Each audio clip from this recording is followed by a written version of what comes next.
నమస్తే, నేను మీ మాధవీలత. కర్నూలు మరియు పరిసర ప్రాంత ప్రజలకి ఒక శుభవార్త తీసుకొచ్చా.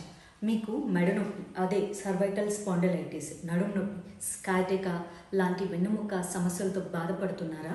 అయితే మీకు సీతారామ ఆయుర్వేద హాస్పిటల్కి విచ్చేయాల్సిందే. ఎందుకంటే ఎటువంటి సైడ్ ఎఫెక్ట్స్ లేనటువంటి ఆయుర్వేదిక చికిత్స ఇక్కడ లభిస్తుంది. అన్ని రకాలైనటువంటి కీళ్ళ వ్యాధులకు, చర్మ రోగాలకు మరియు గ్యాస్ట్రిక్ సమస్యలకు, మొలలు, ఫిస్టులా, ఫిషర్, కిడ్నీ స్టోన్స్ లాంటి అనేక రకమైనటువంటి వ్యాధులకు మెరుగైన ఆయుర్వేద చికిత్స చేస్తారు. స్త్రీ పురుషుల మధ్య దాంపత్య సమస్యలకు, థైరాయిడ్, పీసీఓడి లాంటి దీర్ఘకాలిక వ్యాధులకు కూడా ఆయుర్వేదిక చికిత్సను అందిస్తారు. డాక్టర్ కె రఘురాముడు ఎండి గారి అపాయింట్మెంట్ కోసం సంప్రదించాల్సిన ఫోన్ నెంబర్ కూడా నేను చెప్పేస్తున్నాను. 996661665510.